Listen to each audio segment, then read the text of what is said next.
Hello everyone, welcome to SSC scholars. Guys, आज के lesson में हम नाउन के वो सभी रूल्स पढ़ने वाले हैं जो कि आपके आने वाले सभी एग्जाम्स के लिए मोस्ट इंपॉर्टेंट है। यानी आज का जो लेसन है वो बहुत ही ज्यादा इंपॉर्टेंट होने वाला है। बिल्कुल भी स्किप मत कीजिएगा क्योंकि एक एक रूल, एक एक पॉइंट बहुत ज्यादा इंपॉर्टेंट है। स्टार्ट करेंगे हम कुछ ऐसे कंफ्यूजिंग नाउन से जो कि प्रीवियस ईयर्स में काफी बार पूछी गई हैं और उनमें आप बहुत ज्यादा कंफ्यूज रहते हैं। फर्स्ट ग्रुप आपका आता है, इसके under goggles, sunglasses, scissors, congratulations, regards, clothes, jeans, shoes etcetera. अब ये जो नाउन्स हैं ये आपको साफ साफ पता चल रहा है ये नाउन कैसी हैं, प्लूरल नाउन है, लेकिन आप इनका सिंगुलर फॉर्म नहीं बना सकते। ठीक है, आप कितनी भी कोशिश करें इनका सिंगुलर नहीं बनाया जा सकता, ये हमेशा प्लूरल रहती हैं। तो याद रखिए इनके साथ में आप जब वर्ब का यूज करेंगे, चाहे हेल्पिंग वर्ब हो चाहे मेन वर्ब हो, वो भी प्लूरल ही होनी चाहिए। नेक्स्ट ग्रुप के अंडर क्या आता है आपका, फिजिक्स, सिविक्स, यानी सब्जेक्ट्स के नेम है ये। इसी के साथ कुछ कंट्री के नेम हो सकते हैं, द यूनाइटेड नेशंस, बीमारियों के नाम हो सकते हैं, रेबीज, डायबिटीज, या फिर किसी बुक का नाम हो सकता है जैसे द हार्ड टाइम्स, या फिर किसी गेम का नाम हो, और भी बहुत कुछ। तो ये सभी जो आपके नाउन हैं ये क्या है, एस या फिर ई एस से एंड जरूर हो रहे हैं, लेकिन ये मीनिंग में सिंगुलर हैं। क्लियर, ये सभी नाउन्स आपके सिंगुलर हैं। इवन न्यूज आपका सिंगुलर है, ये काफी बार एग्जाम में पूछा गया है। क्लियर, न्यूज आपका मोस्ट इंपॉर्टेंट है यहाँ पर। अब चूंकि ये नाउन सिंगुलर हैं तो इनके साथ में हेल्पिंग वर्ब या मेन वर्ब जिसका भी यूज किया जाएगा वो सिंगुलर होनी चाहिए। थर्ड ग्रुप आपका आता है, पुलिस, पीपल, पब्लिक, जेंट्री, फोक, कैटल, कैवलरी, इन्फेंट्री, डाटा और चिल्ड्रन। ये सभी नाउन्स हालांकि एस या ई एस से एंड नहीं होती लेकिन फिर भी प्लूरल हैं।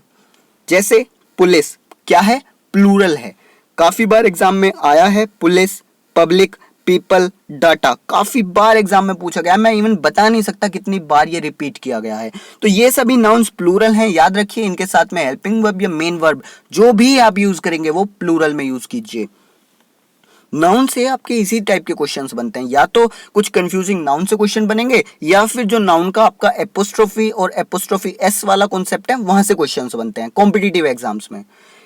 नेक्स्ट ग्रुप आपका क्या है, homage, luggage, shopping, advice, travel, hair, work, fuel, cost, scenery, electricity. अब ये सभी नाउन्स क्या हैं, ये सिंगुलर हैं। क्लियर, आप अगर देखें शॉपिंग, तो शॉपिंग देखकर आपको लगता है कि ये प्लूरल होनी चाहिए, या एडवाइस को देखकर आपको लगेगा कि ये प्लूरल होनी चाहिए, बट ये सभी नाउन्स जो यहाँ पर लिस्टेड हैं ये सिंगुलर हैं। तो आप इनके साथ में हेल्पिंग वर्ब या मेन वर्ब जिसका भी यूज कर रहे हैं सिंगुलर यूज कीजिए। अब हम बात करते हैं कलेक्टिव नाउन से रिलेटेड रूल की। कलेक्टिव नाउन हम पहले लेसन में पढ़ चुके हैं, थोड़ा सा रिवाइज कर लेते हैं। कलेक्टिव नाउन यानी क्या होता है, काफी सारे मतलब एक तरीके से कलेक्शन होता है किसी चीज का, उसको एक नाम देना, वो कलेक्टिव नाउन। कलेक्टिव नाउन के अंदर आपके दो केसेस बनते हैं। एक बनता है सेम ओपिनियन, यानी कोई एक ग्रुप है उसका जो ओपिनियन है, जो उसका एक तरीके से कह सकते हैं आप जो मत है वो एक है। जैसे the team has arrived the stadium. अब यहाँ पर टीम क्या है, एक कलेक्टिव नाउन है, ठीक है, और इनका ओपिनियन क्या है, इनका जो मोटिव है स्टेडियम में आने, यानी टीम स्टेडियम पहुंच चुकी है। अब यहाँ पर इसका मोटिव क्या है, देखिए ये जो कलेक्टिव नाउन है इनका सेम ओपिनियन है, यानी ये सभी जो हैं खेलने के लिए आए हैं या सभी जीतने के लिए आए हैं। क्लियर, एक ओपिनियन, तो इनके साथ में आप सिंगुलर वर्ब का यूज करेंगे। जैसे आपने देखा द टीम, अब मोटिव क्योंकि एक होता है पूरी टीम का इसलिए सिंगुलर वर्ब। दूसरा केस आपका बनता है डिस्प्यूटेड ओपिनियंस, यानी कि सबकी मत अलग अलग है, सबकी राय अलग अलग है, सबका मोटिव अलग अलग है। ठीक है, जैसे the jury were waiting for their turn to give comments. अब यहाँ पर जरी जो है वो इंतजार कर रहे हैं अपनी टर्न आने का ताकि वो कमेंट कर सकें। सबकी अलग अलग मत होगी, कोई अच्छे कमेंट करेगा, कोई बुरे कमेंट करेगा, कोई यहाँ पर फेवर में बात करेगा, कोई अगेंस्ट में बात करेगा। तो यहाँ पर सभी जो हैं जो ओपिनियन है वो डिफरेंट होने वाले हैं। तो आप यहाँ पर वर्ब प्लूरल का यूज करेंगे, ठीक है। द जरी वर से आपको पता चल गया प्लूरल वर्ब का यूज किया आपने। इसके बाद में अब कॉन्सेप्ट आता है एपोस्ट्रोफी एंड एपोस्ट्रोफी एस का। तो ध्यान दीजिएगा, आपकी कुछ ऐसी नाउन हैं जो हिसिंग साउंड से एंड होती हैं, जैसे वीनस, ठीक है। जब आप इसे प्रोनाउंस करते हैं तो लास्ट में एक हिस की साउंड आती है, क्लियर। जॉन्स बैग, जीजस सेक, तो ये जो हिस की साउंड आ रही है, जो भी नाउन आपकी हिसिंग साउंड से एंड होगी उसके साथ में एपोस्ट्रोफी का यूज किया जाएगा, कभी भी एपोस्ट्रोफी एस का यूज नहीं किया जाएगा। For example, we have to maintain discipline in our college for peace sake. अब पीस यहां पर एक नाउन है, ठीक है, इसके साथ में आपको बताना है कि किसका यूज करना है।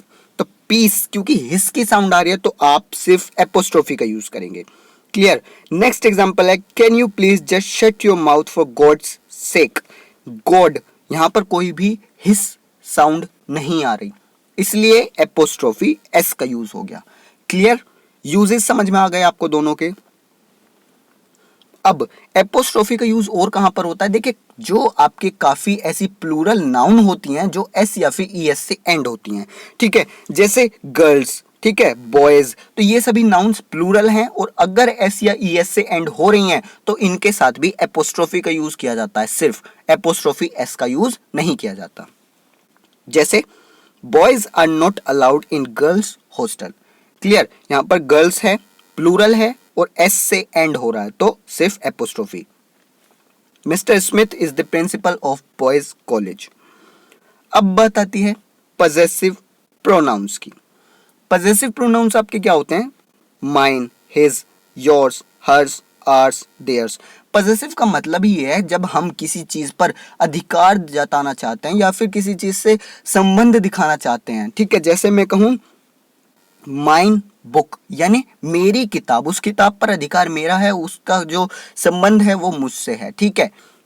तो आप याद रखिए इनके साथ में कभी भी एपोस्ट्रोफी या एपोस्ट्रोफी एस दोनों में से किसी का भी यूज नहीं किया जाएगा। आप एप्लीकेशन लिखते हैं तो आपके टीचर ने काफी बार आपसे कहा होगा कि योर्स में एपोस्ट्रोफी एस नहीं लगाया जाता, क्यों नहीं लगाया जाता वो मैंने आज आपको बता दिया। तो आप कैसे लिखेंगे, yours truly, yours faithfully, apostrophe ना तो एपोस्ट्रोफी यूज करेंगे ना ही एपोस्ट्रोफी एस का यूज करेंगे। अब इसके बाद में आते हैं कुछ और रूल्स। देखिए, अगर आपके सेंटेंस में nobody, no one, everyone, anybody, somebody या फिर एनीवन आए और साथ में एल्स, जैसे ही will take your book not somebody else, somebody आ गया और साथ में आ गया एल्स। अब जो आप एपोस्ट्रोफी एस का यूज करेंगे, सबसे पहले याद रखिए यहां पर एपोस्ट्रोफी एस का यूज किया जाएगा और एपोस्ट्रोफी एस का यूज आप एल्स के साथ करेंगे ना कि इन वर्ड्स के साथ, ठीक है। Nobody, no one, everyone, anybody, somebody, anyone, इनके साथ में ना कर कर एल्स के साथ में एपोस्ट्रोफी का यूज करेंगे, एपोस्ट्रोफी एस का। तो यानी ये जो आपका सेंटेंस है ये गलत है, एल्स के साथ में एपोस्ट्रोफी एस लगाया जाएगा। लास्ट आपका रूल आता है कि आपकी दो नाउन हैं और उनका रिलेशन किसी ऑब्जेक्ट से है, किसी एक ऑब्जेक्ट से या किसी दो ऑब्जेक्ट से, ठीक है। तो वो किस तरीके से आप फाइंड कर सकते हैं, ये एक अलग कॉन्सेप्ट है नाउन का। I have bought Mayank's and Priya's watches.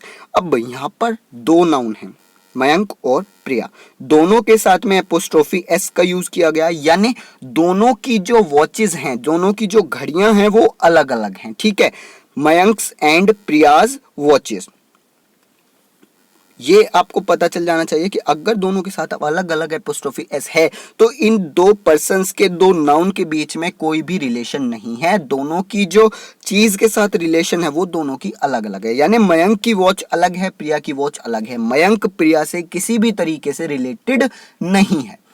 दूसरी चीज, Pinku and Rinku's company has a great turnover. अब यहाँ पर दो नाउन है, पिंकू एंड रिंकू, लेकिन एपोस्ट्रोफी एस सिर्फ एक के साथ में है, लास्ट वाले के साथ में।